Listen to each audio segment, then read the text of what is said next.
अशा silicon piping bags तुम्ही वापरल्या आहेत का हो?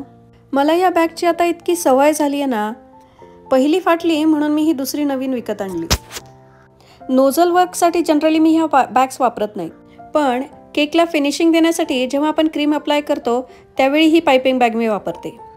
लार्ज साईजची ही पाइपिंग बॅग आहे. तर आजचा फ्लेवर आहे पिना कोलाडा.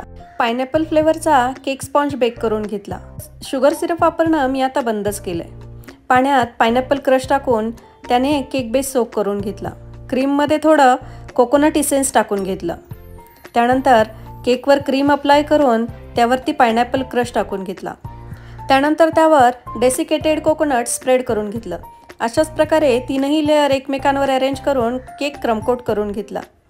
त्यानंतर क्रीममध्ये पिंक व पर्पल कलर थोडा थोडा प्रमाणात मिक्स करून असा मॅजेंटा कलर तयार करून घेतला. कलर मिक्स करताना पहिल्यांदी व्हाईट क्रीम बाजूला काढून ठेवायची व अगदी थोडा थोडा कलर मिक्स करत आपल्याला पाहिजे तो कलर मिळवायचा. तुम्ही एकदमच कलर मिक्स केला आणि तो जर व्यवस्थित झाला नाही तर तुमची क्रीम वाया जाऊ शकते.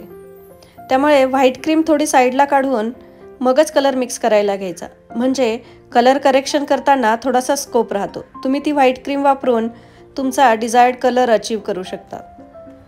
N1 व स्टार नोझल वापरून काही रोजेट्स काढून घेतले. त्यानंतर ग्रीन कलरने लिप्स काढून घेतल्या. थोडासा सिल्वर स्प्रे व व्हाईट कलरचे स्प्रिंकलर्स टाकून केक डेकोरेट करून घेतला. केक तसा सिंपलच आहे.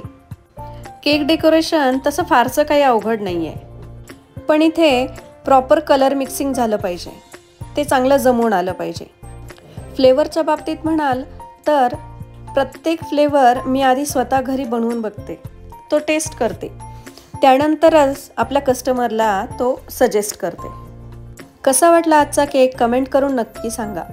पुन्हा भेटूयात, तोपर्यंत बाय बाय.